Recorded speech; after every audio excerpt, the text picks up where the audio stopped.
un fruit, une feuille, la floraison, bon, on le sent, quoi. C'est notre métier, quoi. Il faut l'aimer, quoi. C'est une passion. Hein. Nous, c'est une passion. On est vraiment dans le développement durable. Hein. La serre amène à tout ça, quoi. Je voulais faire agriculteur tout petit. Tout petit, j'avais ça en tête, faire agriculteur. Alors, à l'époque, c'était quoi? Agriculteur, c'était parce qu'on montait sur un tracteur.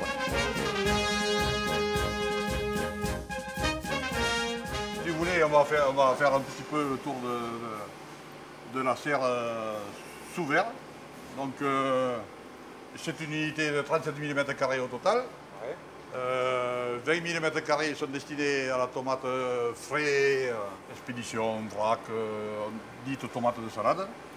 Et le haut, 17 mm², destiné à la production du petit fruit. Donc toutes les variétés ici sont axées sur le goût. C'est le choix de Rougeline, de toute façon, et des producteurs de Rougeline. Pas de long life, on s'est interdit de faire des long life, c'est-à-dire long life, longue conservation, parce qu'on est dans une tomate de goût.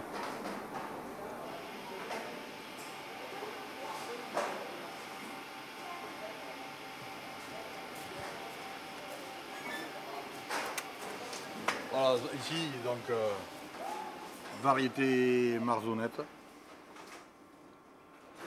La particularité de cette variété, exceptionnelle en goût, pas trop croquante, fondante, allongée, ce qui plaît aux consommateurs, et si vous voulez, pédoncule et un bout de tomate qui ressemble à un poivron. On le voit là, vous voyez. Et ça plaît énormément aux consommateurs.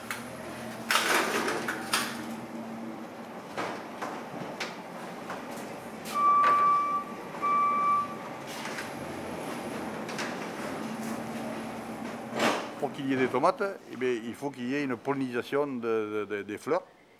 Et cette pollinisation des fleurs se fait par les ruches qu'on appelle des bourdons, qui, eux, vont polliniser chaque fleur lorsque le pollen correspond à sa meilleure fécondation. Et après, il y a eu une évolution extraordinaire, parce que qui dit plein champ dit traitement.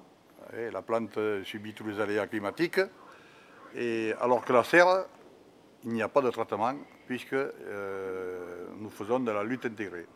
Qui dit lutte intégrée, ce sont des insectes qu'on achète, et ce sont des œufs qui sont collés sur la plaquette. Et bien évidemment, c'est conservé à basse température. Et dès qu'on les met dans la serre avec du 20 degrés ou du 18 degrés moyenne 24 heures, les œufs éclosent. Et ils vont après, dans les œufs des mauvais prédateurs, ils vont les percer et les manger, quoi. Voilà. Ça permet de garder les cultures saines, sans attaque d'insectes et sans traitement chimique. Ça, c'est quand même une évolution qui garantit aux consommateurs un produit sain et propre.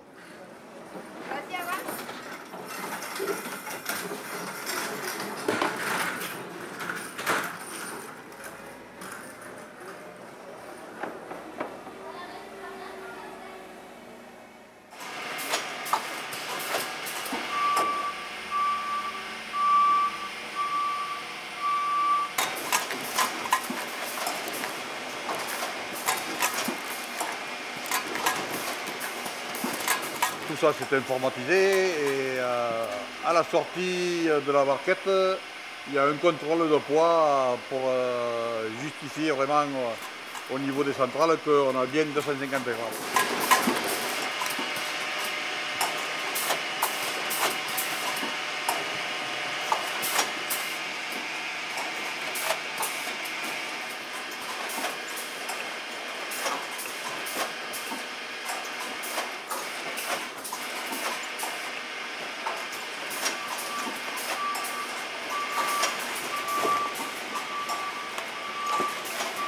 Le personnel enlève les tomates vertes qui ne sont pas commercialisables et on prépare soit de la barquette, soit du plateau.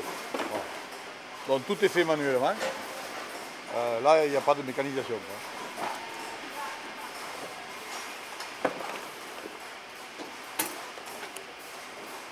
Et bien entendu, on retrouve C'est ça aussi le point fort au niveau commercial.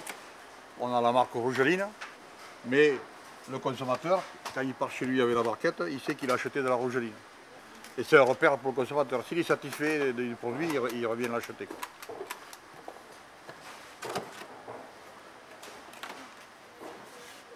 J'ai un défi, j'ai 63 ans et j'ai pas pris ma retraite parce que c'est ma passion de venir tous les jours sur l'exploitation.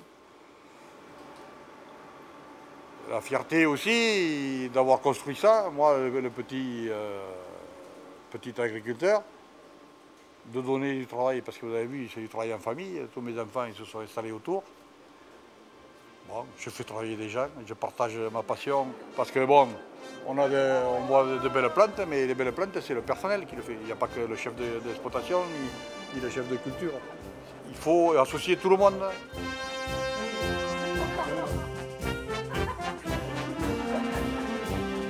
Maintenant, avec le recul, c'est un des plus beaux métiers au monde. Parce que faire pousser des plantes, nourrir le monde, c'est quelque chose d'exceptionnel.